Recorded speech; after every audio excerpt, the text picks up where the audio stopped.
Hoje no Trilegal Podcast em Relações Internacionais, um debate bem tri-anticolonial para desenvolver o interesse pela reflexão sobre a abordagem pós-colonial das ciências sociais e suas distintas perspectivas e tradições formadas pelas diferentes experiências históricas da colonização do mundo moderno. É daí que chegamos ao segundo tema do dia, uma pequena intervenção. No tempo que sobrou, né? A gente sabe bem como o professor viaja quando começa a devagar sobre teoria. Quer dizer, nossos queridos professores Aline Tomé e Fred Dias trocam ideias relevantes sobre a política indigenista do governo brasileiro, tema com o qual temos uma responsabilidade política que não é apenas nacional, mas com a humanidade. E para isso, a convidada da vez é a especialista política e jurídica na defesa dos direitos humanos dos povos indígenas da América do Sul, a professora, doutora e ativista social Sandra Nascimento. Você conhece, por exemplo, a diferença entre os conceitos de pós-colonialismo, anticolonialismo e decolonialismo? Não? Por isso já estou aqui para assistir o episódio de hoje do nosso podcast de relações internacionais mais sensacional de toda a Asa Norte. Vai, Trilegal! Esse é o Trilegal, podcast em relações internacionais, episódio 7. Como vocês vão, comunidade Trilegal, tudo bem com vocês? É um prazer reencontrá-los mais uma semana com um debate sempre muito interessante, relevante, atual, com um convidado igualmente sensacional. Queria dar as boas-vindas, então, à nossa sócia, Aline Tomé. Como você vai, querida? Tudo bom? Olá, tudo bem? Olá, eu sempre começo, né? Boa tarde, bom dia, boa noite. Não adianta, eu não consigo fugir disso. Olá a todos, no horário que vocês estiverem assistindo ou ouvindo. Então, esse episódio número 7 da segunda temporada. Espero que estejam todos bem. Hoje estamos aqui, né, mais um dia, então, agora seguindo a nossa proposta, né, da segunda temporada, de ter sempre um convidado, e hoje a nossa convidada, né, é a professora Sandra Nascimento. Sandra, que eu conheço, né, lá da faculdade onde nós damos aula, e conheço também porque estudamos no mesmo centro de pós-graduação, na Universidade de Brasília, né? Já nos encontramos em muitos lugares e tenho certeza que ela pode contribuir muito, né, com o nosso episódio. A Sandra, então, ela é doutora em Ciências Sociais pela UNB, e é de lá que a gente se conhece também, né, como eu ia dizendo. É pesquisadora sobre questões constitucionais, étnico-raciais e de gênero, advogada e ativista na defesa de direitos humanos, e ela é mestre em Direito pela UNB. Tudo bem, Sandra? Seja bem-vinda. Obrigada por estar aqui conosco hoje. Eu que agradeço, para mim é um prazer, vocês são muito queridos, né? Então, cumprimentar a comunidade Trilegal aí, nesse importante evento que vocês iniciaram desse podcast em relações internacionais. Eu fico muito feliz, porque gosto muito de ouvir vocês, ouvir Fred, né? Somos aí amigos e companheiros aí de um tempo que estive em Brasília, agora estou em Minas Gerais. E aqui, se eu puder contribuir, estamos juntos. Com certeza. Com certeza pode e muito. Até porque a gente tem desenhado os encontros dessa segunda temporada sempre a partir de um convidado, né? Pensando em um convidado e pensando nos temas que esse convidado mais pode contribuir para a gente, né, para nossa comunidade e certamente para a gente também, né, ali individualmente falando, né, a gente tem visto como são momentos que a gente se obriga, né, a ter uma leitura às vezes um pouco fora do que a gente está estudando, né, mas o diálogo ali com o especialista sempre é uma oportunidade incrível da gente aprender muito mais das nossas, né, dos temas que importam e às vezes não estão ali no centro da pesquisa, mas né, olhando um pouquinho para o lado, que é sempre relevante, a gente acaba descobrindo eles. Nós temos dois temas muito importantes, muito interessantes hoje, absolutamente conectados entre si, mas certamente conectados entre os episódios, né? Tem temas, questões aqui que a gente vai acabar levantando que realmente trazem algum fio condutor em relação aos episódios passados do Trilegal. Então, esse primeiro tema, né, eu chamei de o colonialismo e seus descontentes, para fazer uma referência àquele título da obra do Joseph Stiglitz, né, A Globalização e seus Descontentes. Né? Então, falar, né, desse tema que é o pós-colonialismo. Então, esse é um tema, Sandra, que nos retorna às raízes do nosso podcast. A gente estava moldando a pauta dessa semana e deve ser a primeira semana, com exceção do último episódio, que foi, na verdade, a metade, né, do antepenúltimo, né, vamos dizer assim, episódio. A gente tem tratado sempre o tema da Ucrânia, porque ele está no topo da agenda política internacional e a gente tem vários colegas que podem fazer uma contribuição para a reflexão de várias perspectivas disciplinares diferentes. Então, a gente concentrou muito nisso. E volta e meia a gente vai continuar retornando no tema, porque a guerra está aí, suas consequências se multiplicando, mas a gente tem outros temas, a gente já teve um episódio, inclusive, falando sobre esses outros temas que ficam escondidos pela guerra, né, pela centralidade, a aparente superioridade, né, da relevância para o planeta Terra, né, que tem a guerra, e outros temas que são igualmente relevantes vão ficando, né, meio que perdidos. Então, a gente está, né, hoje saindo um pouco da Ucrânia e, ao mesmo tempo, voltando às raízes aqui da ideia do nosso podcast, né, Aline, que é a ideia do Trilegal. Talvez a Sandra não tenha sido apresentada ainda, né, ao próprio nome do nosso podcast, né, por que a gente tem esse nome, né? É óbvia referência à ideia de como os gaúchos saúdam alguma coisa que é muito demais, né, muito ótima demais, mas para a gente o Trilegal, que veio, né, de uma primeira sugestão ali da nossa querida professora Raquel, que não é exatamente gaúcha, mas está lá, né, na fronteira né, do estado, pelo menos. A gente tem, então, essa ideia do Trilegal por causa da nossa disciplina central do campo de relações internacionais, já que esse é um podcast em relações internacionais, não é, Sandra? É teoria das relações internacionais. O legal não é do direito, é o legal da coisa que é boa mesmo, né? Inclusive, eu tive uma professora que uma vez viu um trabalho, essas anotações do trabalho que eu estava fazendo sobre a União Europeia, aí ela deu uma risada assim, né, meio que da minha inocência, porque eu tinha assim uma anotação, a caneta, conseguir os textos legais da União Europeia, e ela achou que eu estava falando dos textos legais, né? Não eram os textos do direito internacional mesmo da União Europeia, né? Então, Trilegal, a ideia que nos remete mesmo é a teoria das relações internacionais. E hoje a gente está tratando nessa primeira parte de um tema que é muito teoria das relações internacionais.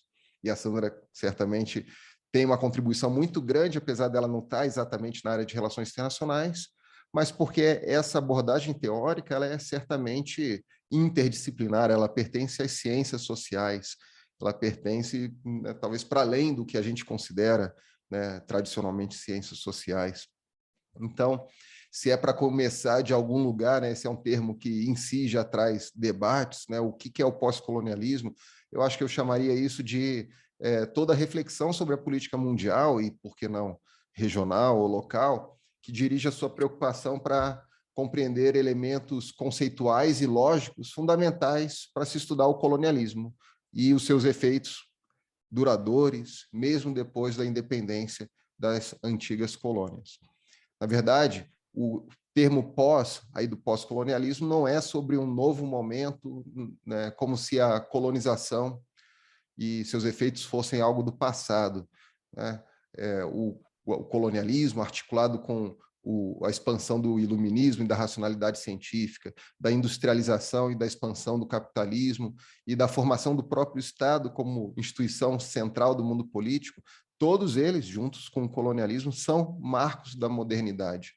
Então, a colonização do mundo europeu também está lá, não só essa do final do século XIX, né, da partilha da África e também da Ásia, mas também o capítulo anterior da colonização, que é a colonização essencialmente das Américas, com o uso muito massivo de escravidão africana, né, que deixa, né, o legado também na nossa sociedade e geralmente não é utilizada, mas serve certamente para a gente pensar os nossos principais desafios políticos do presente. Então, quer dizer, embora os pós-coloniais chamem a atenção do estudo, né, necessário aí dessa lacuna ser ocupada com estudos que deem privilégio ao ponto de vista da agência desse mundo ex-colonial, essa teoria é uma teoria que aborda também os efeitos dessa estrutura, assim como a modernidade, assim como o Estado Nacional, a sociedade industrial, o efeito da colonização sobre os próprios colonizadores. Então, não é só uma teoria dos colonizados, né, dos ex-colonizados, mas dos próprios colonizadores, o que eles tiveram que se tornar para aceitar e promover, né, essa prática com efeitos, né, até hoje. Então, cultura, ciência, códigos civis, laços sociais, a abordagem cultural ela se torna realmente interessante quando ela vai além daquilo que é mais óbvio, né, sobre os efeitos da colonização, que são as estruturas econômicas assimétricas, né, do norte e do sul, o tratamento diferenciado a várias correntes de migrações, a gente tem falado da questão da Ucrânia ultimamente, né, o próprio brain drain, a fuga de cérebros, né, são todas discussões que têm recebido muita atenção há muito tempo, mas os aspectos que parecem mais escondidos e menos relevantes, mas que são centrais para entender, né, esse processo, né, da continuidade dos efeitos da estrutura política da época da colonização, eles é que dão a relevância a esse movimento intelectual. Então, a Sandra tem alguma coisa muito relevante, né, que eu sei a dizer sobre a questão teórica que a gente está aqui envolvido agora, mas também no sentido de trazer outros termos tão relevantes quanto o decolonial, descolonial, o anticolonial. Como é que a gente insere tudo isso nessa discussão, então, Sandra?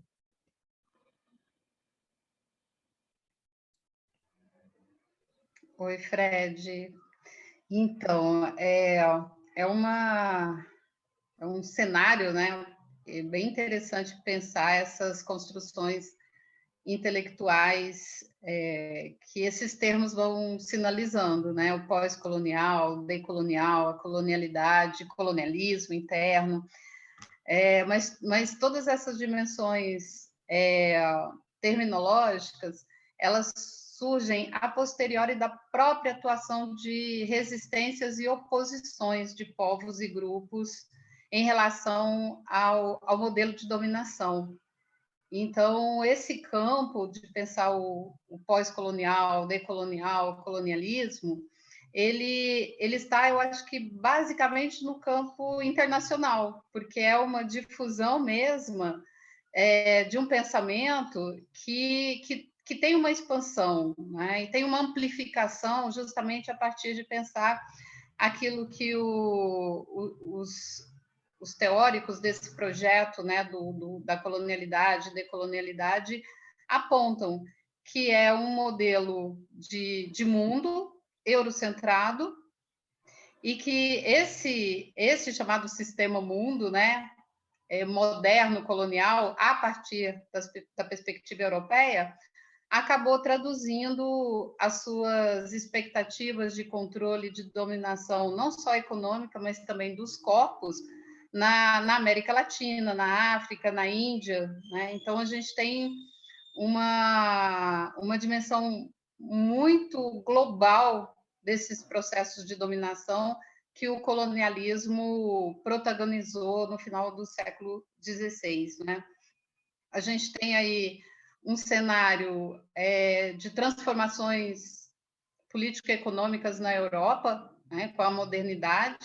A gente pensar hoje modernidade não pode ser dissociada da ideia de colonialidade. Então, é um pouco isso que esses pensadores, né, que acabaram construindo modelos teóricos sobre o pós-colonial, o decolonial, estabelecem.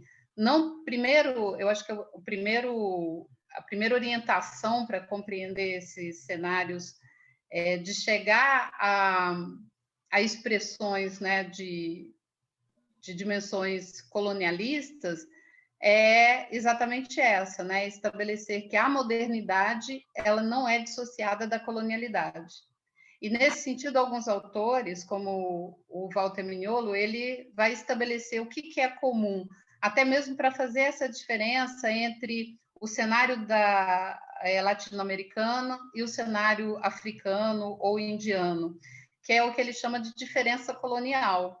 Como que os processos do colonialismo são distintos e geraram resultados diferenciados para se pensar e compreender não só toda a trajetória do colonialismo, do pós-colonialismo, da modernidade, desse momento atual que nós estamos, que estão intimamente interligados em termos históricos, interligados em termos da subjetividade que se vai construindo. E aí um nome muito importante em todo esse cenário teórico, né? Porque a noção do pós-colonial, do decolonial e da colonialidade, ela é um projeto que envolve esses três campos: colonialidade do poder, decolonialidade, e mais recentemente a gente vai encontrar os autores apontando para um outro campo, que é o anticolonial, que tende também a superar esse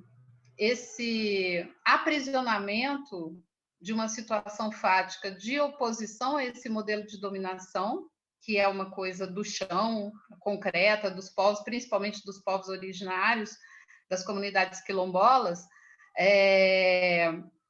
esse aprisionamento pela academia, porque a dimensão do decolonial, ela antes de estar no campo da intelectualidade ou das referências acadêmicas, ela é uma expressão da luta dos povos contra a dominação europeia, né? Pensando aí a América Latina.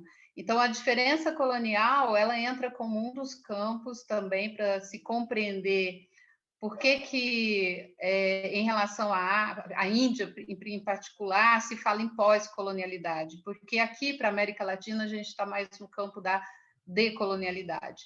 E aí, um autor que eu ia mencionar, que é um autor importante, é o Frantz Fanon, certamente, né? Porque ele vai traduzir toda essa perspectiva das consequências desse processo de dominação global nas subjetividades. Aí eu penso muito, e eu defendo muito essa ideia de pensar que a nossa sociedade hoje, considerando o Brasil e muitos países, né, latino-americanos, que são impregnados de práticas racistas e racializadas, é porque vem essa construção de uma subjetividade colonialista, né? Então, a colonização, ela impulsionou a construção de uma sociedade racializada e, consequentemente, modelou o nosso modo de agir. E a dimensão anticolonial e decolonial é a reação a esses projetos de dominação eurocêntricas ou da estrutura racializada na relação brancos, negros e indígenas. Então, esse é um campo muito importante e as dimensões teóricas construídas, elas também absorveram aquilo que muitos dos pesquisadores estiveram em campo, observando, atuando, no campo internacional, como, por exemplo, o que ocorreu na Bolívia, no início do século XX, com um pensador indígena importantíssimo e quase sempre negligenciado, que é o Fausto Reynaga, mas também os textos dele são de difícil compreensão, porque é um campo, né, de atuar intelectualmente a partir da luta local dos povos, né, originários, pensando aí a América Andina em relação à Bolívia, e toda a oposição, movimento de oposição a qualquer processo de dominação. E não obstante essa longa luta de resistência e de reação a essa opressão eurocentrada, a gente vê ainda que ainda não se logrou uma equivalência identitária. Então, esses campos, pensar pós-colonialismo, né, estudar o que veio após o momento do projeto colonial, não é suficiente sem pensar como que as sociedades ainda reproduzem esse padrão de poder global, né? Esse padrão de poder global entre o branco, o belo no modelo, né, eurocentrado, isso abrange todos os campos da nossa vida. econômico, social, das dimensões étnico-raciais, sexual, familiares. Então, a gente tem um modelo eurocêntrico que é essencialmente orientado por uma perspectiva religiosa, e não tem como dissociar também colonialidade, colonialismo da questão da dominação também do espiritual, né, da dimensão religiosa. A gente tem uma sociedade binária que sempre está entre um e outro e nunca vê a possibilidade de outras formas de vida.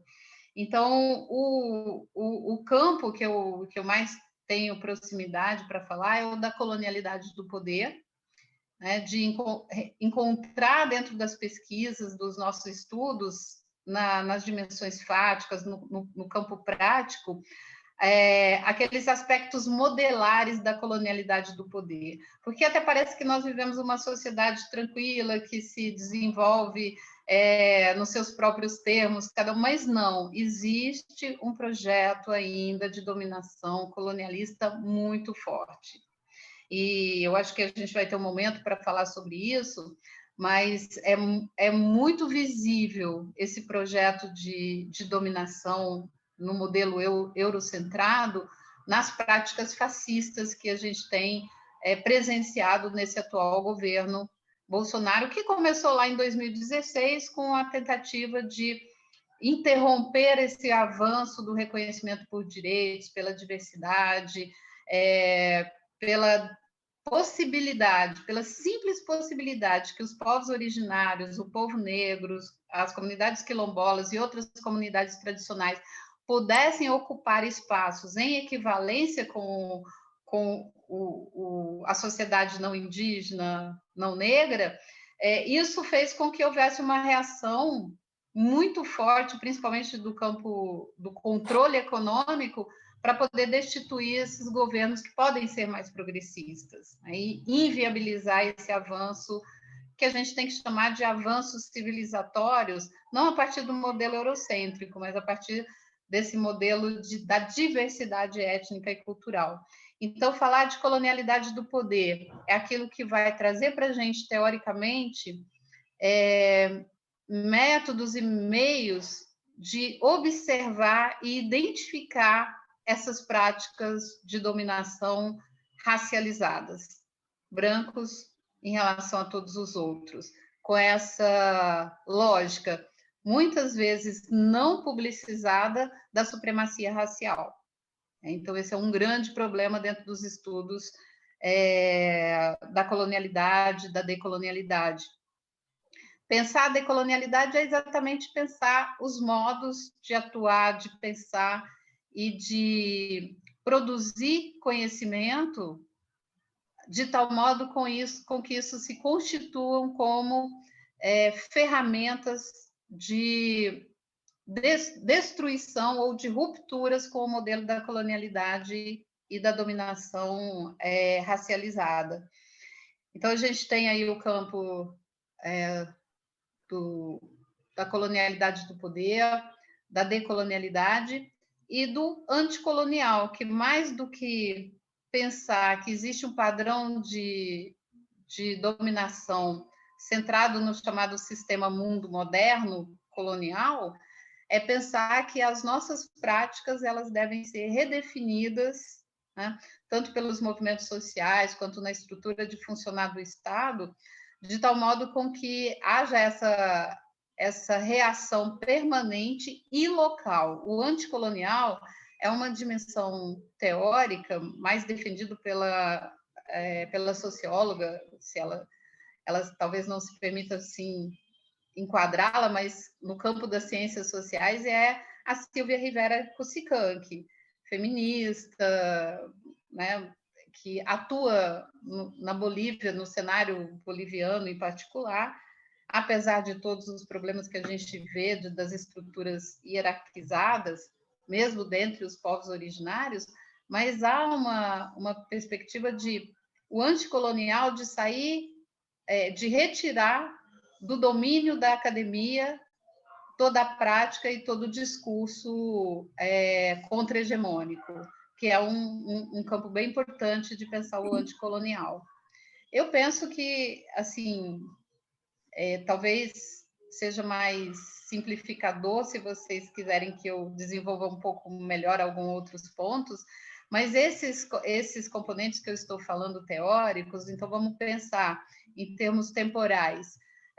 Década de 50 com Frantz Fanon, depois a década de 90 com o Walter Mignolo, com essa noção de colonialidade do poder.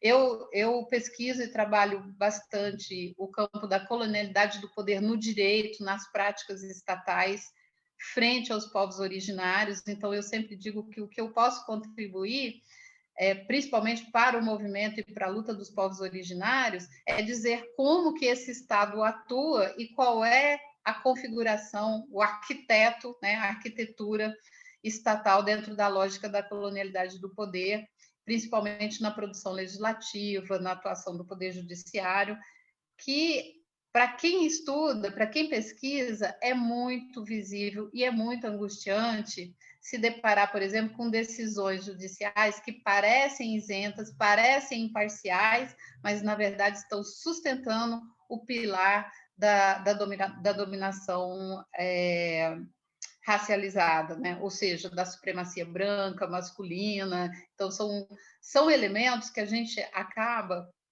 não podendo fugir de toda a construção de oposição a essas estruturas patriarcais e de dominação de corpos e de dominação de modos de vida. Não tem como não estar no campo do feminismo, não tem como não estar no campo anticolonial para poder estudar e pensar essas construções teóricas. Em particular, a América Latina e a América Andina, essa concepção de colonialidade do poder no campo das ciências sociais, ela foi uma alavanca importante para visibilizar a luta dos povos originários contra as opressões diárias, locais, que eles sofriam e ainda vêm sofrendo. Para fazer um registro e deixar aqui também a nossa manifestação de repúdio à omissão do Estado em relação aos povos originários, o que tem acontecido em relação ao garimpo ilegal, ou mesmo as minerações legais autorizadas em territórios indígenas, do assassinato, da vitimização das meninas indígenas Yanomami recentemente, com o estupro e morte por garimpeiros de uma menina de 12 anos indígena, e agora recentemente soubemos que a comunidade da família dessa menina que foi assassinada brutalmente, cruelmente, teve as suas casas queimadas e eles acabaram fugindo e não se sabe para onde. E a inércia, o silenciamento do Estado só demonstra como ainda esse movimento, não só intelectual, mas de atuação permanente de uma sociedade que se pretende, não é, ser igualitária e justa, deve ainda trilhar para eliminar essas práticas de violências contra os povos originários, principalmente contra as mulheres indígenas e as meninas. Então, fica aqui já de início a nossa indignação e o registro de como esse Estado fascista tem favorecido essas práticas de extermínio dos povos indígenas. Perfeito, Sandra. Acho que essa construção que você fez, né, do pós-colonialismo, do decolonialismo, acho que o começo da sua fala já orientou a primeira observação que eu queria fazer sobre o tema. Isso é internacional. Então, o que para a gente aqui, no campo das relações internacionais, nós estudamos como ações de política internacional que envolve colonialismo, que perdurou ali século XVI, XVII, XVIII, XIX, foi até o século XX, isso declaradamente, né? É evidente que vai trazer consequências posteriores, como o Fred apontou aqui na apresentação da fala, né? E que os outros campos das ciências sociais se aproximaram primeiro, né? E fizeram esse misto daquilo que você está colocando aqui de trazer para o ambiente acadêmico uma mudança de foco agora, não mais eurocêntrica, mas que permitisse, aqui na América Latina, né, a gente teve a oportunidade de estudar isso muito, né, no que se chamava CEPAC, agora é ela, né, lá na UNB, que é uma inversão mesmo, uma inversão de olhares para a política internacional, já que colonialismo era uma lógica eurocêntrica de ocupar, de dominar, de violar territórios no sistema internacional, então, nas Américas, na África, Índia, junto a populações na Oceania também, né, com muita violência.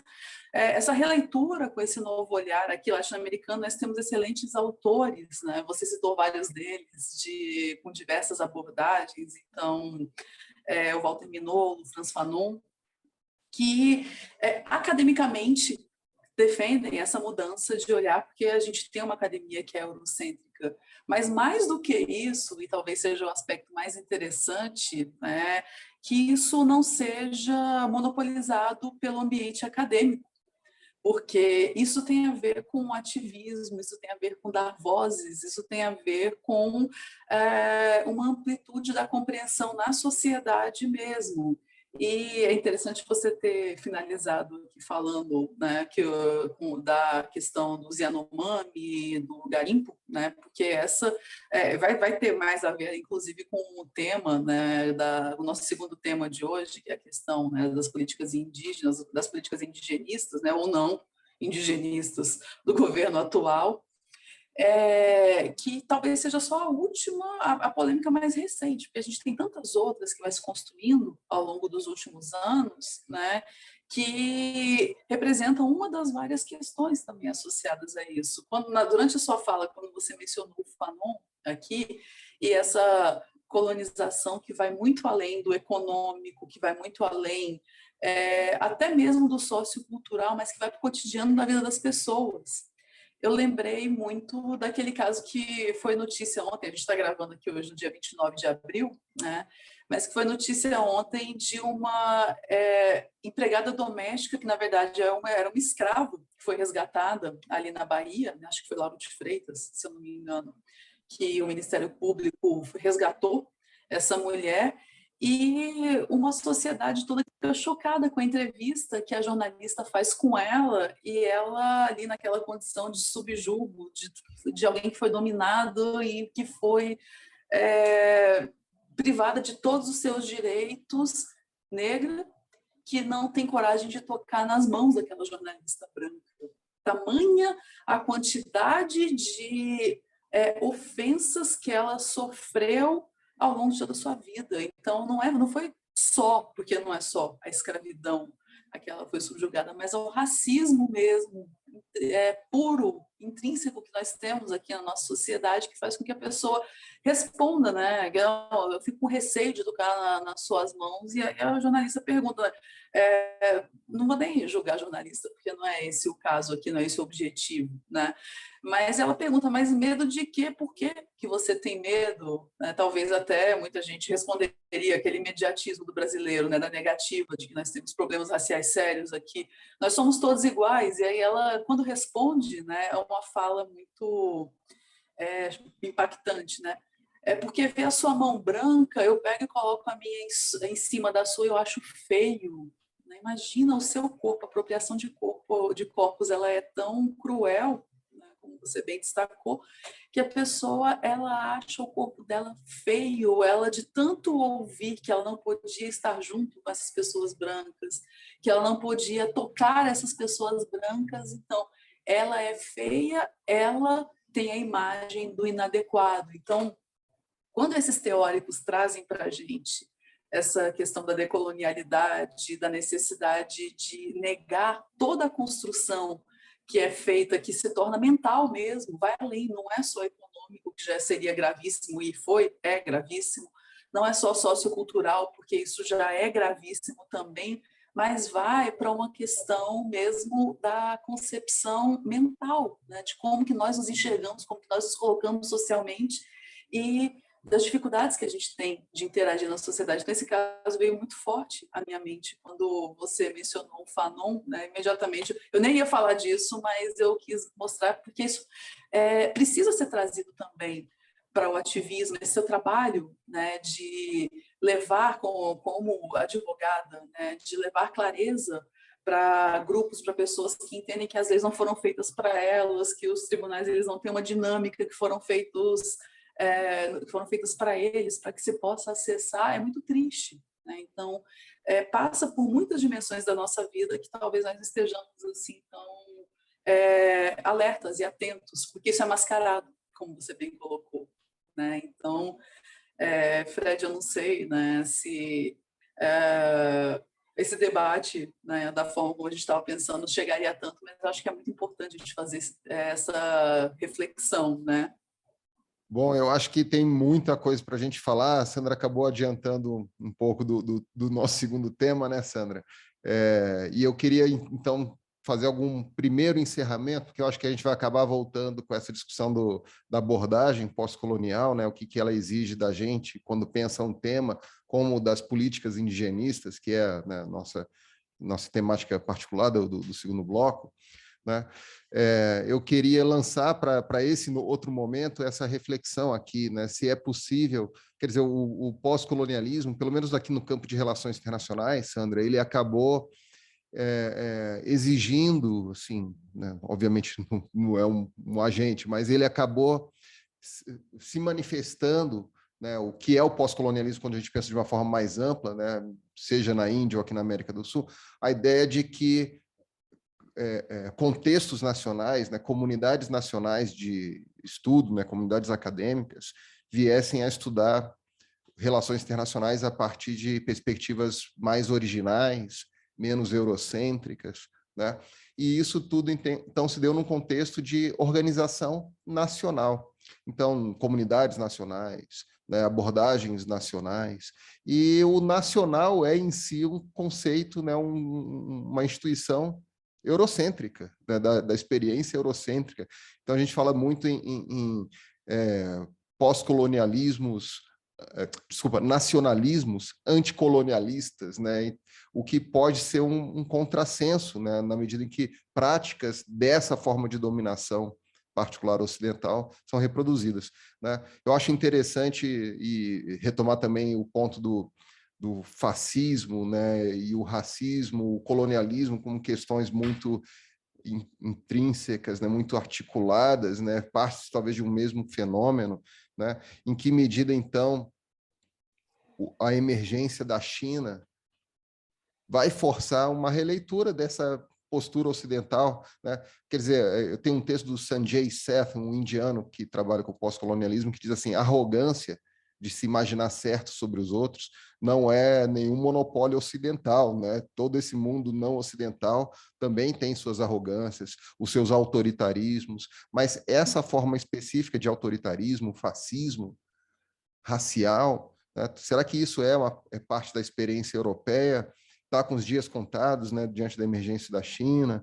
Enfim, é injusto porque eu vou largar aqui para vocês pensarem nisso e soltarem no segundo momento, mas eu também queria registrar essa ideia do pós-colonialismo, justamente, né, exigindo, Sandra, mais do que descentralizar o pensamento, né, a centralidade europeia do pensamento para universidades de países periféricos, mas também de descentralizar para fora da academia, reconhecer, né, o pensamento que é feito fora da academia.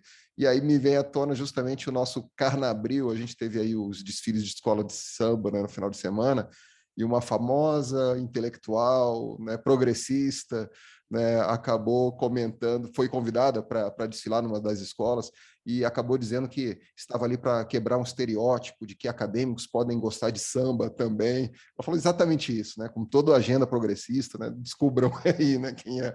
E aí foi, né, aquele termo contemporâneo, cancelada, porque todo mundo foi revelar, né, como ali dentro já desfilam um monte de acadêmicos, gente importante do pensamento. A professora Renata também sempre enfatizou isso, como as escolas de samba, né, foram locais de resistência, né, do pensamento, né, não ocidental, não colonial aqui no Brasil. Então, é bem interessante essa ligação que a gente faz. Deixa eu passar para a dica, né, da nossa semana, a dica cultural, e aí, no comentário de vocês, eu espero que você já aborde alguma coisa, né, dessas minhas provocações. A minha dica cultural é a minha primeira, né, Aline? Então, eu fiquei na dúvida. Hoje a gente mudou, né? Os triculturais, os últimos, todos eu que estava fazendo, e o Fred a receita. Hoje a gente inverteu, gente. Qual é a sua dica tricultural, Fred? Como eu ainda não gastei minhas dicas, vai ser de filme, né? Como eu ainda não gastei, a Aline falou, ficou, né, entediada, que só dava dicas de filmes toda semana, então eu ainda não estou, vou dar uma dica de filme. Na verdade, eu vou dar duas. Uma daquele tipo de dica do Silvio Santos, que falava dos filmes que iam acontecer depois do programa dele de domingo, mas ele dizia que não tinha visto, né? Só a família dele viu e falou que é bom. Eu queria ter visto, né? Tentei e não consegui antes desse episódio, um documentário que concorreu ao Oscar desse ano, né? Ou pelo menos a indicação, sobre A Última Floresta, que é uma história, uma cinematografia, né? uma filmagem, né? Fotografia muito bonita da resistência dos Yanomamis, a resistência, né, ao modo de vida dos Yanomamis, né, preservando, né, a última floresta, como o nome vai dizer.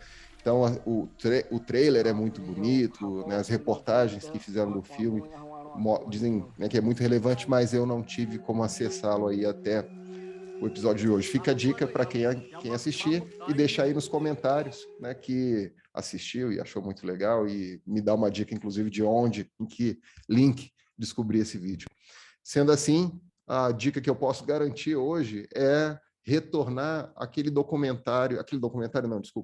ao filme A Batalha de Argel, do Dilo Pontecorvo, que fala sobre a resistência e independência argelina, né, do exército francês e a Frente de Libertação Nacional. Não é um documentário, mas é feito com atores desconhecidos, né, pessoas do dia a dia, inclusive um da resistência era realmente alguém que lutou na resistência. Então, ele acaba ganhando um ar de documentário aparente, né, feito em preto e branco, parece que a coisa está acontecendo ali, né? Então, eu queria dar essa dica. Não é uma dica de entretenimento, aliás, o nosso Tricultural não são dicas de entretenimento, porque esse filme não é entretenimento, ele é perturbador. Não é um filme para sair, né, e, puxa, vou ao cinema no final de semana, né? Ele é um filme para você escolher aquele momento que você está mais preparado para sentir coisas pesadas e se abrir a ele. Ele, apesar de ter sido feito por um italiano, o Pontecorvo, né, ele não é um filme que adota o lado colonial, pelo menos tão explicitamente, né? Ele conta as duas narrativas, na verdade, mas faz parecer que ele tem mais simpatia pela resistência, né? As imagens, né, dos assassinatos pelo exército francês são sempre acompanhadas de música, né, muito dramática, enquanto os assassinatos da resistência são feitos sempre com um silêncio no filme, né, tipo, para não dar, né, para dar como se fosse um ar de objetividade, né, enquanto, né, os dos franceses são tratados, né, com a discrepância que deveria ser mesmo. Mas, enfim, tem um documentário mais recente, né, sobre o filme Batalha de Argel, né, que conta então como é que ele foi produzido e acaba tratando um pouco né, de detalhes consequentes também do uso do filme. Eu vi algumas reportagens mais contemporâneas e descobri o seguinte, olha que interessante. Ele foi utilizado largamente, né, logo depois do lançamento, em 66, por grupos nacionalistas, né, que a gente está falando aqui do nacionalismo anticolonial, que buscavam sua independência, então como fonte de inspiração à luta de resistência. Mas ele foi utilizado por toda a luta reacionária também, pelos aparelhos reacionários, né, para ensinar as técnicas de luta contra insurgências, especialmente urbanas. Então, as tropas dos Estados Unidos que atuaram na Guerra do Terror, parte do treinamento era esse filme. Era o ensinamento de como atuar num contexto urbano, né, como nesses lugares, né, como em Argel. E outro detalhe triste que eu acabei descobrindo quer dizer, a reação francesa, né, para manter a Argélia parte da França, porque era parte da França, extramarino, né, mas era parte da França. A luta foi comandada, então, por um general paraquedista, como foi conhecido as tropas que dominaram, que depois veio para o Brasil dar oficina para o Figueiredo sobre técnicas de combate e insurgência. Nosso exército conhece muito bem, então, essas técnicas que foram utilizadas em Argel ou no Iraque, antiterroristas, né? Ou seja, uma dica sobre como nosso povo resistente, descendente de uma estrutura colonial, né, escravagista e que nos forma de todos os lados, como a gente trata nosso problema doméstico, né? Não é um problema doméstico, parece que é um problema entre cidadãos e não cidadãos, na verdade. Sim. Sem direitos. É muito interessante, né?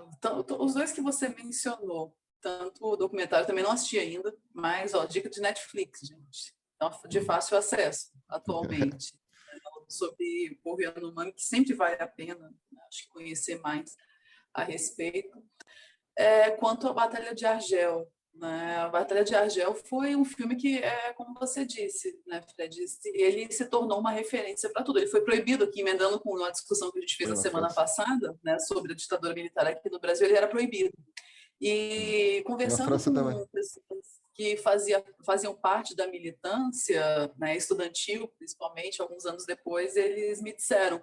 E é aí que a gente queria mais assistir, porque parece que o fundamento da proibição era justamente esse que você mencionou, dava ideias de como esses estudantes poderiam resistir ao governo militar. Então, por isso foi proibido. E aí eles procuravam ilegalmente cópias do filme para assistir, para saber o que tinha lá, então, que eles podiam se apropriar, então, dessas ideias para poder usar aqui.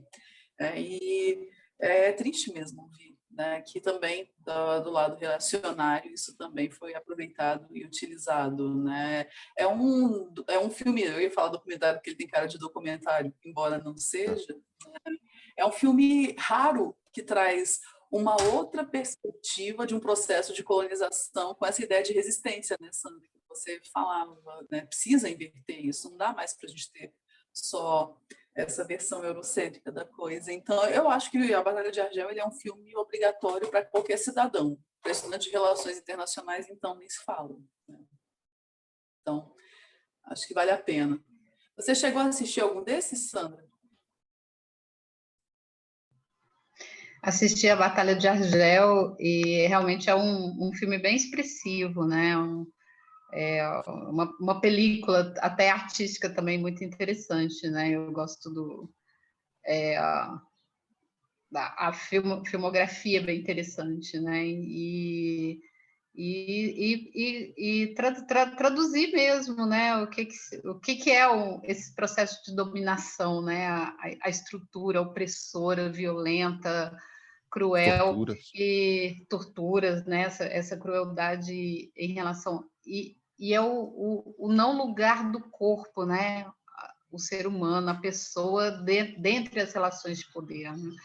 E eu acho que é um pouco isso também, assim, se vocês me permitirem fazer um comentário, que quando a gente chega nesse campo do pensamento decolonial e da colonialidade do poder, uma fenda que se abriu para pensar o poder de maneira genuína a partir daqueles que estão sendo oprimidos, né? E até a Silvia Kusikan, que tem um livro importante que é Oprimidos, mas não vencidos, né?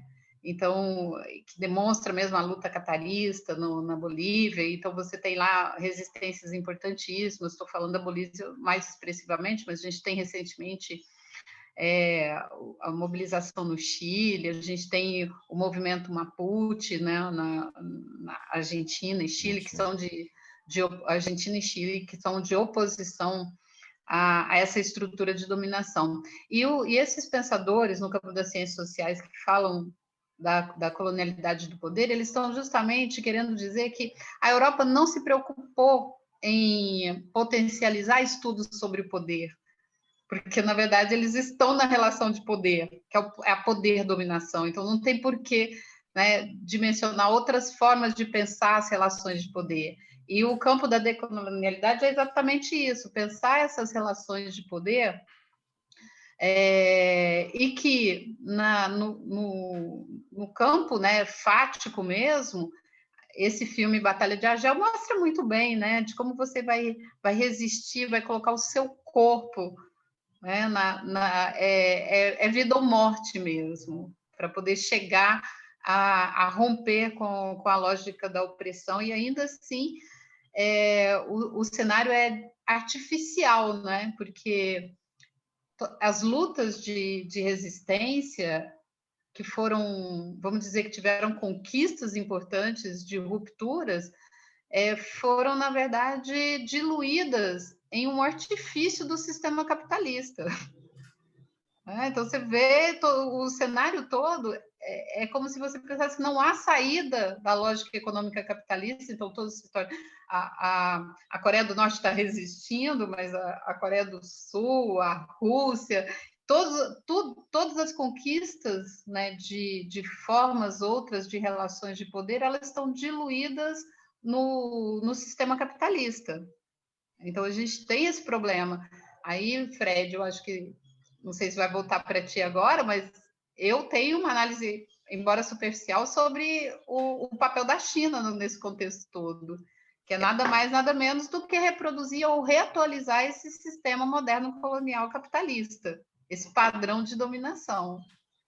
Quer dizer, Mas é porque tem um aspecto... No final das contas, né, acaba não sendo nada muito diferente, é só outra lógica de estabelecer o padrão de dominação.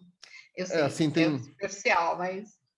É porque tem dois elementos aqui que me chamam a atenção, né? Um os dois eu acho que já são atuais no sentido de que já estão em prática, né? Já estão em ação, não é só uma perspectiva simplesmente, ainda que seja perspectiva, porque a gente quer ver o desdobramento todo. Mas, em primeiro lugar, como eu estava falando, essa vontade de poder não é exclusiva do Ocidente, né? Não é como se os outros estivessem esperando, né, passivamente o dia em que seriam dominados e nunca tiveram seu próprio projeto de dominação. Mas, por exemplo, a forma da dominação chinesa é uma menos pretensiosa de que suas estruturas sociais deveriam ser replicadas mundo afora. E não necessariamente isso é melhor. Quer dizer, os Estados Unidos e a Europa, né, a partir do iluminismo, imaginaram uma razão universal. Então, suas estruturas têm que ser replicadas pelos outros, para que os outros consigam chegar aos mesmos resultados. Então, é daí que vem práticas, instituições como o FMI exigir certas reformas estruturais nas economias para as quais empresta dinheiro, senão não empresta o dinheiro, porque essas reformas visam tornar esse país mais próximo desse modelo, né? A China empresta dinheiro com volumes, às vezes, maiores do que essas instituições ocidentais, sem nenhuma contrapartida institucional, simplesmente com a contrapartida financeira. A gente empresta, vocês não pagam. Como a gente sabe que vocês não vão pagar, a gente vai ganhar metade do seu território algum dia. Mas não tem a pretensão, quer dizer, é bruto, né, em sentido de poder, né? Mas não, ao mesmo tempo não tem aquela pretensão hegemônica, né, cultural que o Ocidente tinha, assim. Então, isso é uma coisa que eu queria continuar, né, refletindo, né, o que isso pode significar para bem ou para mal. Eu não tenho nenhuma conclusão necessária nesse sentido. Agora, o outro ponto os chineses são etnicamente muito diferentes e parte dos preconceitos históricos que, especialmente os americanos têm, porque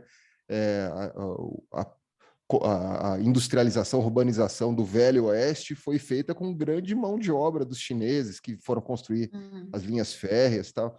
Então, eles têm um lugar na sociedade, na estrutura econômica em si, quanto no imaginário, né, de terem sido essa mão de obra extremamente barata, enfim, que foram servir nos Estados Unidos e, uma vez que eles serviram, não tinham mais utilidade, mas lá ficaram. Ou seja, os chineses são muito diferentes etnicamente disso que os europeus e americanos se acreditam em sua dominância, não sei nem se em maioria, mas ser, né? Ou seja, isso vai ter um efeito. Porque até então, a gente está falando, por exemplo, a gente fala dos russos como concorrendo em termos de poder, mas os russos são europeus, né? No sentido mais étnico, eles estão muito mais próximos. Então, a concorrência de poder com a China chama à tona alguma coisa que nenhuma concorrência anterior chamava, né? Talvez a do Japão, né? Chamava. E o que isso significa, então, para essa prática colonialista? Porque, quer dizer, o colonialismo, no sentido da dominação bruta, como eu falei, desse sistema de empréstimo da China, vai continuar existindo. Mas e o aspecto racial, né, que foi central na estrutura de poder colonial que os europeus impuseram?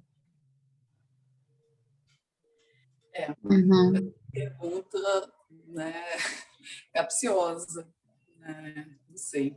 Enfim.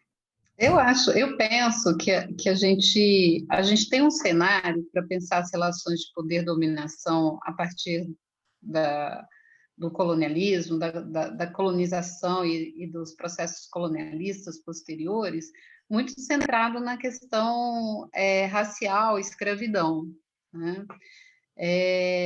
A dimensão racial, ela pressupõe uma lógica de supremacia, né, que é o supremacismo. Em relação à Europa, a gente tem o supremacismo branco, masculino, em relação ao povo negro, aos indígenas, né, outros, né, grupos etnicamente distintos. Eu penso que essa dimensão, claro, precisa ser bem mais conceitualizada aqui a partir da minha fala, mas a gente tem também as dimensões raciais a partir do cenário chinês, né? Você pode pensar a dimensão racializada sob a ótica da supremacia, né? Supremacia de determinados grupos, referências religiosas, estruturas básicas que compõem um cenário de relação de poder-dominação, né? Então, a gente pensa o poder-dominação, poder-violência. Mas, sob a perspectiva da modernidade e dos braços, né, dos tentáculos capitalistas, essas estruturas elas podem traduzir uma suposta ausência de racialidade, né, por conta da lógica econômica, de uma dominação mais fluida no sentido, né, não queremos impor o nosso modo de vida.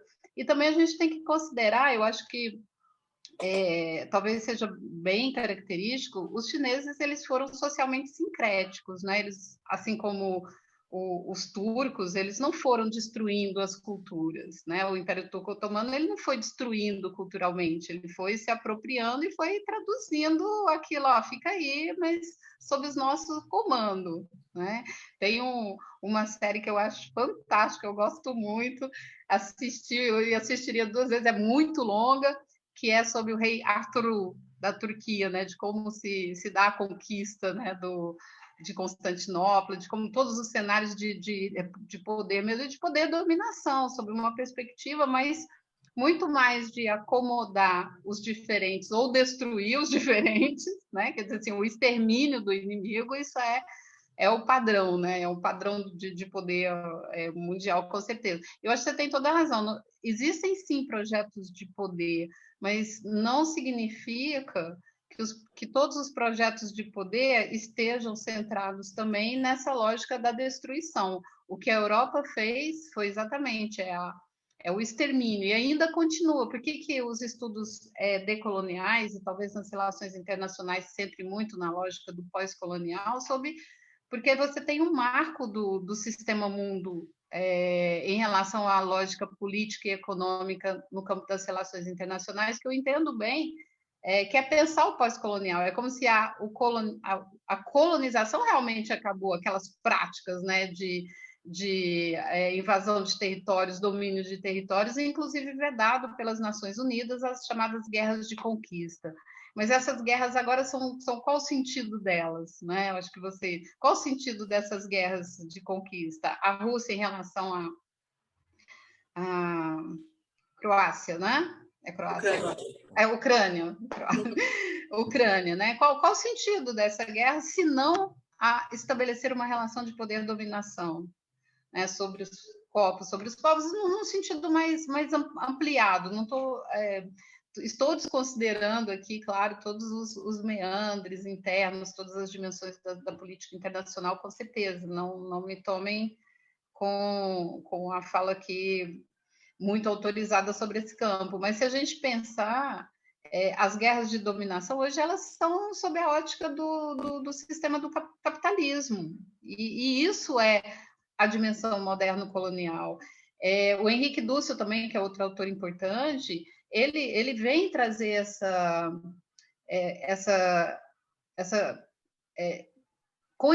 compreensão, né, divulgar a compreensão de que a modernidade não é só uma modernidade, não é só europeia. Houve momentos de mudança de modos de vida, de cultura, de processos civilizatórios em todos os lugares. E a Europa ela não pode mais chamar para si como berço da civilização, porque antes dela haviam outras civilizações muito mais estruturadas e avançadas, seja no norte da África, seja na América Central, América Andina, com o Império Incaico. O Império Incaico era um império de dominação, né, de poder, dominação sobre outros povos. Não é um povo, não existe o povo Inca, existe um império incaico, né, com vários grupos e uns se sobrepondo aos outros. Talvez, uma vez me perguntaram, mas escravização houve em todos os períodos históricos, enfim. Mas a dimensão de pensar a escravização e o poder-dominação é naquilo que deixou de consequência nefasta e perpetuando essa crueldade. Então, a gente tem hoje uma sociedade perversa, racialmente falando. Existe uma perversidade muito grande em termos da subjetividade social em relação aos povos originários, porque senão não haveriam assassinatos, estupros de meninas indígenas ou de meninas mulheres, se a gente for pensar na estrutura patriarcal de modo mais amplo, né? A colonização espanhola, extremamente patriarcalizada, né? Mais do que a portuguesa, mas o cenário eurocentrado é basicamente isso.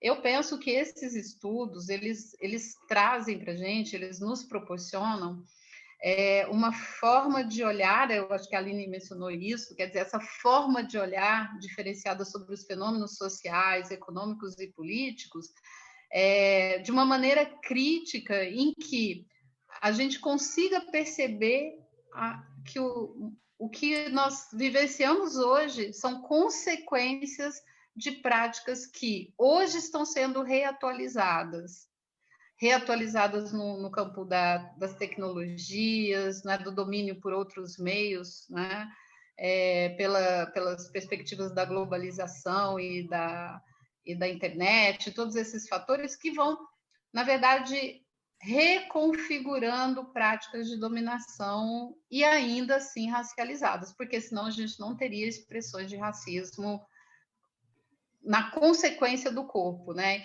Então, se é o corpo que vai para a guerra para poder gerar uma mudança, uma revolução, é o corpo também que sofre toda essa opressão.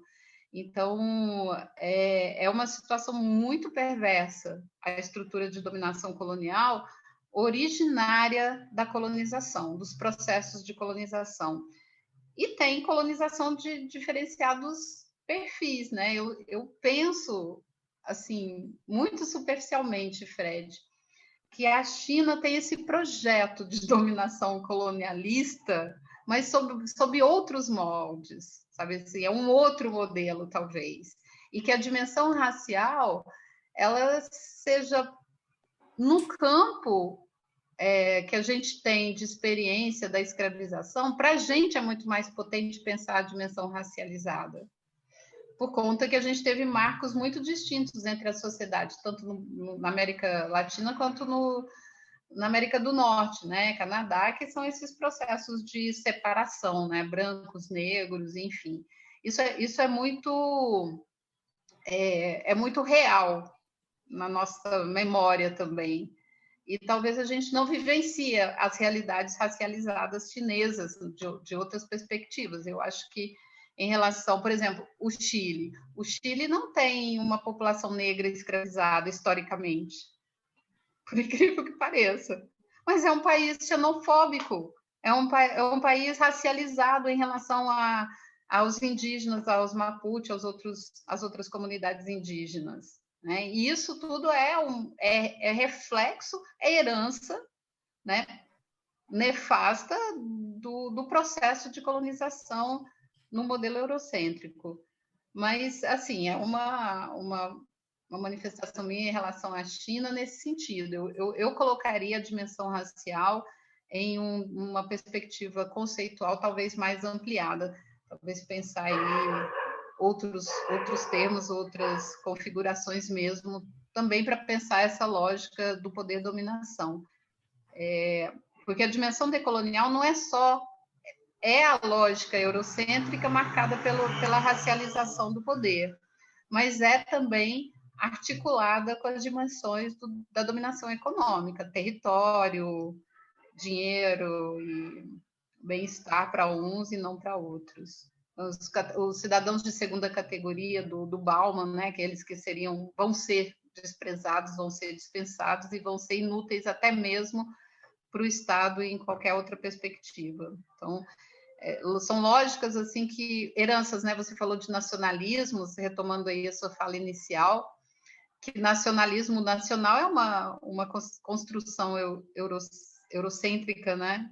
Então, falar de nacionalismo, pensar em Estado-nação, reproduzir a lógica do Estado-nação, todas as estruturas na América Latina, mesmo na Bolívia, com a plurinacionalidade, ainda é uma estrutura de Estado-nação. Quer dizer, romper tudo isso é realmente muito... É complexo, é lento, mas eu penso que há um caminho de possibilidades, né? Então, acho que a gente teve uma série de discussões muito ricas aqui e já passamos por vários dos pontos que a gente falaria do nosso segundo tema. Mas eu acho que é importante a gente registrar que, a respeito da política do governo atual para povos indígenas, né, a gente tem uma coleção, né, de polêmicas como uma marca do governo atual aqui no Brasil para uma série de questões. E sobre a política para povos indígenas não é diferente. Nos últimos dias, questões como essas que a Sandra mencionou aqui anteriormente, do estupro e outros crimes praticados por garimpeiros contra Yanomamis, né? Assim como outras temáticas que vêm repetidamente sendo levantadas, foi inclusive o tema principal do acampamento Terra Livre, né, que aconteceu agora entre os dias 4 e 15 de abril, aqui em Brasília, né, que reuniu povos indígenas como todos os anos o faz. O foco foi a luta para reconhecimento de demarcação de terras, sendo que, mais recentemente, esse ano ainda, né, em janeiro, o tema principal de discussão era justamente o corte de verbas por parte do governo federal, verbas essas que eram destinadas à regularização e demarcação e fiscalização de terras indígenas e proteção dos povos em situação de isolamento voluntário. Nesse ínterim, para polemizar ainda mais, a gente teve em março uma condecoração do presidente da República com a medalha do mérito indigenista, junto com outros 10 ministros, por parte do Ministério da Justiça. Né? Então, nos anos anteriores, a gente teve o Ministério Público, assim como outras entidades, demonstrando, relatando, né, apontando quantos retrocessos a gente teve nessa política para povos indígenas atualmente. Então, é uma coleção mesmo de situações muito complicadas que vem acontecendo e que a militância, o ativismo de povos indígenas e pró-povos indígenas tem se manifestado e tem sido uma grande luta, né, Sandra? Sim, Aline, com certeza é um cenário muito desolador, né, para todos os povos originários e para quem atua na defesa, como colaboradores e no ativismo pelo reconhecimento dos direitos dos povos originários e por um tratamento digno por parte do Estado. Então, todas essas situações envolvendo o governo Bolsonaro só indica a manutenção, né, ou a tentativa de manter essas práticas de dominação supremacistas, né, com discursos, com narrativas de que os indígenas têm o direito de ter os mesmos, né, o mesmo acesso às tecnologias e tal, mas, na verdade, são sistemas de cooptação, são sistemas de tentativas de divisão das comunidades, de romper, né, com o movimento potente de preservar as identidades étnicas e culturais, principalmente a partir da década de 70, e que vai se intensificando ao longo do tempo, certamente. O movimento ele se articula junto a uma organização, que é a PIB, e eles conferiram ao Bolsonaro a medalha de mérito de genocida. Então, em contraponto a esse artifício de dar a si próprio o mérito indigenista. A política de demarcação, de reconhecimento dos territórios indígenas está paralisada.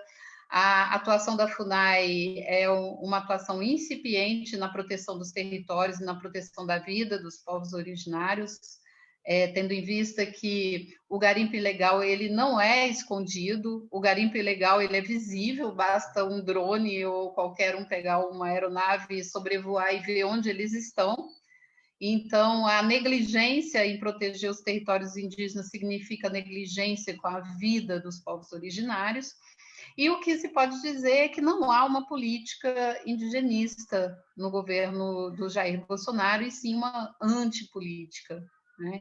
Então, a gente realmente precisa denunciar, visibilizar e repudiar essas práticas que estão, na verdade, tentando enfraquecer os povos originários e subjugá-los dentro dessa lógica fascista e da supremacia racial que o governo do Bolsonaro representa muito bem, né?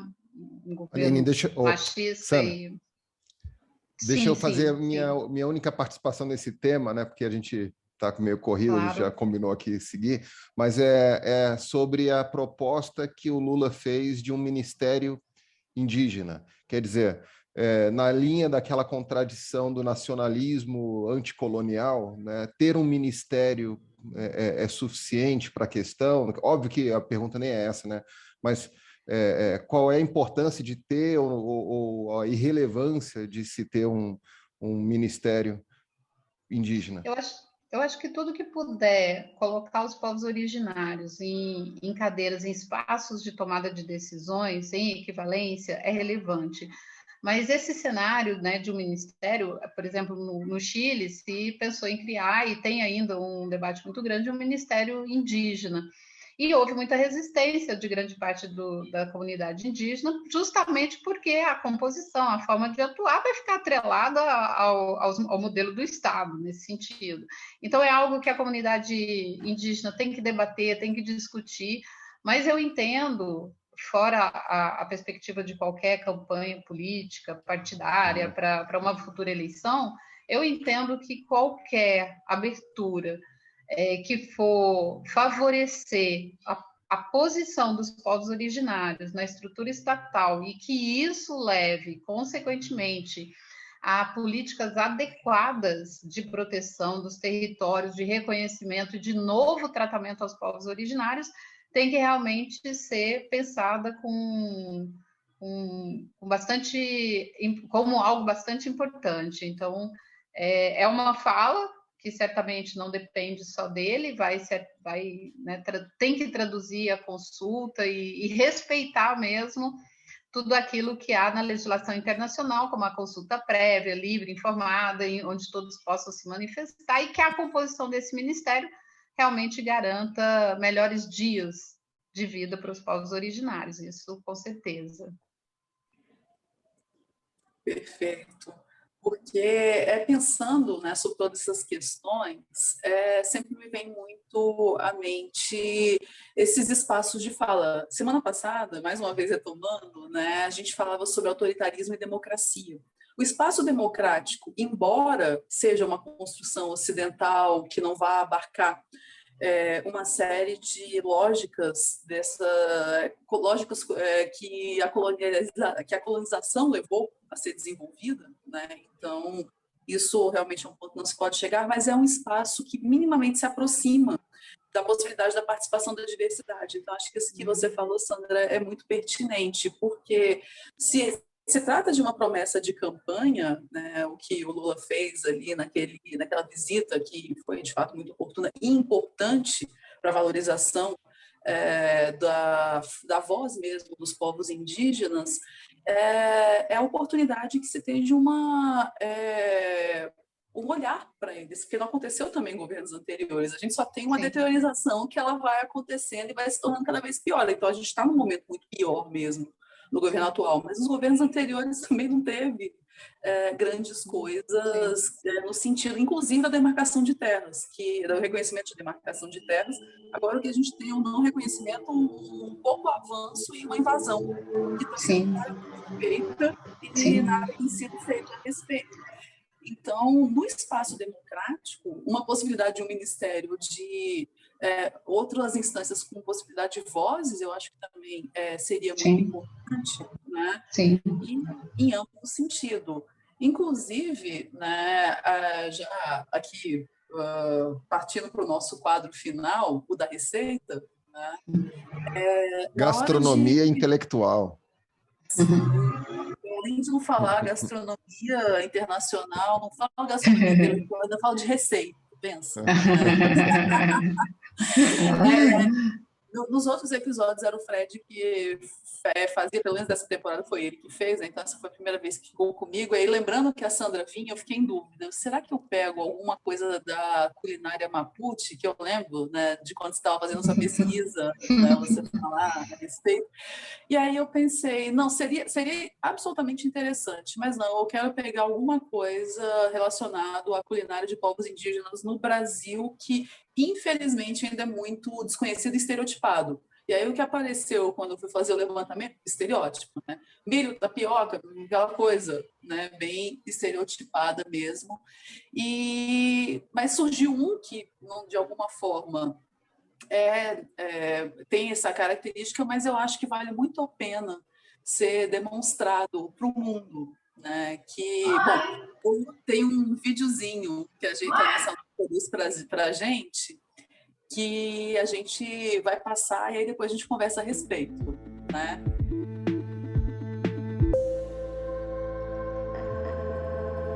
O tacacá é uma iguaria da região amazônica, em particular do Pará, Acre, Amazonas, Rondônia e Amapá. Sua origem é dos indígenas paraenses. O tacacá não é considerado uma refeição, é uma espécie de bebida ou sopa. Um prato de tacacá tradicional é servido em uma cuia própria, produzida pelos indígenas da região do Baixo Amazonas. O utensílio é produzido a partir do fruto da cuieira, que é raspada pelo lado de fora para ficar lisinha e decorada com a arte típica dos índios, usando o cumaté. Tudo isso faz do tacacá não apenas um prato típico, mas uma experiência culinária que nos transporta para um passado do nosso país, que vem de antes até mesmo do descobrimento. É preparado com um caldo fino de cor amarelada chamado tucupi, sobre o qual se coloca goma, camarão e jambu. Serve-se muito quente, temperado com sal e pimenta. O tucupi vem da tapioca, da qual se prepara a goma. São resultados da massa ralada da mandioca que, depois de prensada, resulta num líquido leitoso amarelado. Após deixá-lo em repouso, a tapioca fica depositada no fundo do recipiente e o tucupi na sua parte superior. Além de ser delicioso por causa dessa junção de sabores diferentes, ele também faz bem para a saúde, por ser muito nutritivo. O prato é rico em nutrientes essenciais para o bom funcionamento do corpo humano. Ele auxilia no fortalecimento dos ossos e dentes, melhora a coagulação sanguínea e aumenta a imunidade.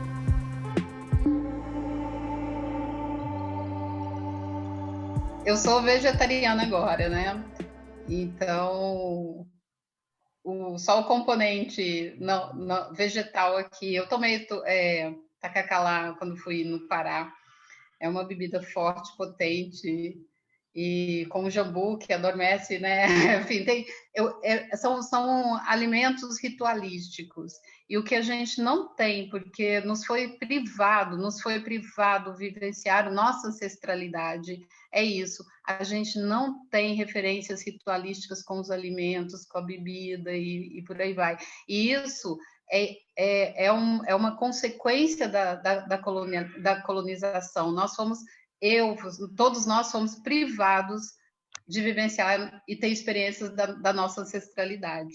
Então, eu agradeço vocês por essa gentileza de retomar aqui nesse processo esse cenário de ancestralidade. Muito obrigada, foi muito gentil essa receita gourmet indígena. Super gourmet. Pois é, mas eu acho interessante isso, é exatamente isso que você disse de ancestralidade, Sandra. Por que eu conversei com a Larissa, né, pedi outras sugestões e ela achou interessante fazer esse mesmo do tacacá, porque uma certa vez eu tinha uma aluna aqui que é do norte e ela me falou assim: professora, quando eu me mudei para Brasília, a maior dificuldade que eu tive foi com alimentação, porque parecia que eu vivia em um outro mundo, sabe? Era outro tempero, outra culinária, outro tipo de comida. Eu fiquei pensando, gente, mas é o fim dos tempos.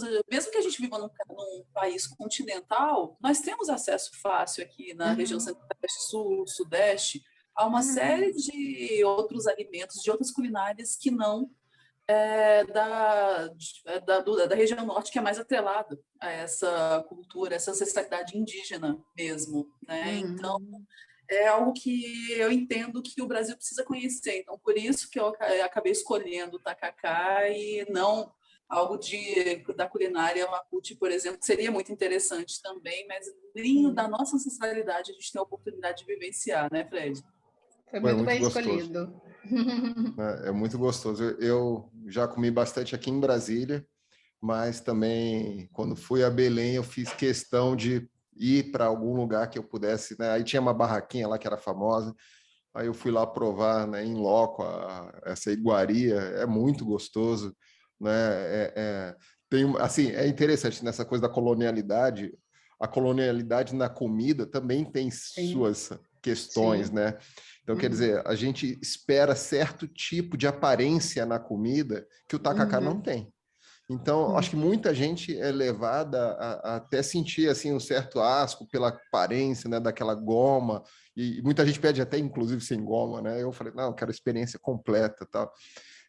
Porque é isso, né? Acho que a importância desse quadro aqui para a gente é cultural, sobretudo, né? Descobrir a cultura, a história que está presente nesses pratos. E assim, tirando a ideia de ser vegetariano, eventualmente, né, como a Sandra recusar um prato, né, numa visita, numa viagem que você faz, trocar um tacacá por um Big Mac é um crime, cara, porque você está se negando a conhecer. É uma violência, né? É uma violência. Sim. Você está se negando a conhecer, né, quem está te recebendo. Sim. Até para você ser um turista, você tem que ser um turista anticolonial. Se é que isso é possível numa atividade como o turismo, mas o esforço é válido. Né? Mas, como a Sandra disse, há como ser menos pior e muito pior, né? Isso é verdade. Temos aquele exemplo do deputado, ex-deputado agora, espero, né, que foi fazer seu turismo na Ucrânia, né? Então, há como sempre ser pior. Sim. Todo tipo de absurdo tem coisas piores acontecendo. Mas, enfim, a gente finaliza com a receita e com algo que é muito gostoso para quebrar um pouco do clima, porque os nossos debates, eles precisam ser, né, densos, e às vezes a gente sai, né, muito pensativo e às vezes até para baixo mesmo, com tantas questões difíceis que acontecem. Mas faz parte. E eu queria, então, para finalizar o nosso episódio de hoje, agradecer muitíssimo a presença da Sandra, todas as reflexões que ela fez aqui, que ela nos proporcionou a oportunidade também de pensar junto com ela, né? E Agradecer também o nosso público, nossa comunidade Trilegal, né, que sempre está nos acompanhando por aqui, que, aliás, agradecer muito também, na última semana teve uma participação muito intensa, muito obrigada, gente, nas nossas redes sociais, muitos dos vídeos que a gente colocou, dos informes, né, a respeito do episódio, até as visualizações mesmo, foram muito importantes e eu queria agradecer realmente, né, Fred? Sim, e lembrar que muitas das pessoas, a gente viu ali o número, né, particularmente grande de visualizações do último episódio, o tema era muito importante, mas a maioria das pessoas nem é inscrita no canal e isso acaba dificultando aí nosso crescimento. A gente quer crescer, a gente quer chegar para mais pessoas. Então, vocês que assistiram aí e não são parte da comunidade, cliquem lá, não vai fazer mal não, né? Vai só ajudar a gente a poder cumprir um papel importante de divulgação, né, do conhecimento acadêmico, explorar, né, essas abordagens mais sérias em temas sempre tão relevantes. Então, nos ajudem aí, a gente está, né, querendo crescer e o apoio de vocês dessa comunidade é fundamental. Obrigado, gente. Não se esqueçam de ativar aí, além da inscrição, o seu sininho, fazer comentários, compartilhar. E, pelo visto, a Sandra vai ter que retornar aqui para um segundo episódio para a gente explorar mais essa questão tão importante, né, das políticas indigenistas, enfim, a continuidade dessa questão em outro momento. Sandra, então acho que é contigo a sua despedida. Pessoal, eu que agradeço, foi um momento muito importante poder falar aqui, estar em contato com vocês, que esse assunto chegue à comunidade Trilegal, que eles possam refletir também e replicar conhecimentos, amplificar principalmente esse cenário anticolonialista que a gente se aproxima muito justamente por sermos contra, né, as estruturas de dominação racializadas, patriarcalizadas, e esperamos que haja um movimento importante em favor da vida dos povos originários, em favor da vida das comunidades quilombolas, e que realmente possam viver, ter segurança física, segurança intelectual, segurança psíquica, para viver nos seus próprios termos, né, como a gente pensa na dimensão da diversidade cultural. E eu espero também, não só uma expectativa, mas também faz parte da nossa atuação, de que esse governo fascista ele seja derrubado efetivamente, que o Bolsonaro seja responsabilizado internacionalmente pela antipolítica em relação aos povos originários e que ele possa responder por crimes de genocídio no sistema internacional, pelo Tribunal Penal Internacional, como já foi denunciado, e esperamos que seja levado à frente. E que esses 4 anos eles sejam revogados nas práticas perversas que eles produziram, principalmente para os povos originários.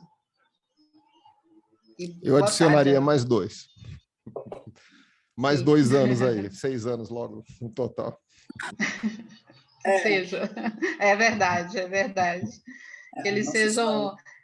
uma das características importantes da modernidade europeia, e que eu acho que a gente tem que fazer isso, né, é se apropriar e reconfigurar em favor de uma vida melhor para todos, é que uma das principais narrativas da modernidade europeia é a revogabilidade dos atos anteriores. Inclusive, na França, eles revogaram os costumes.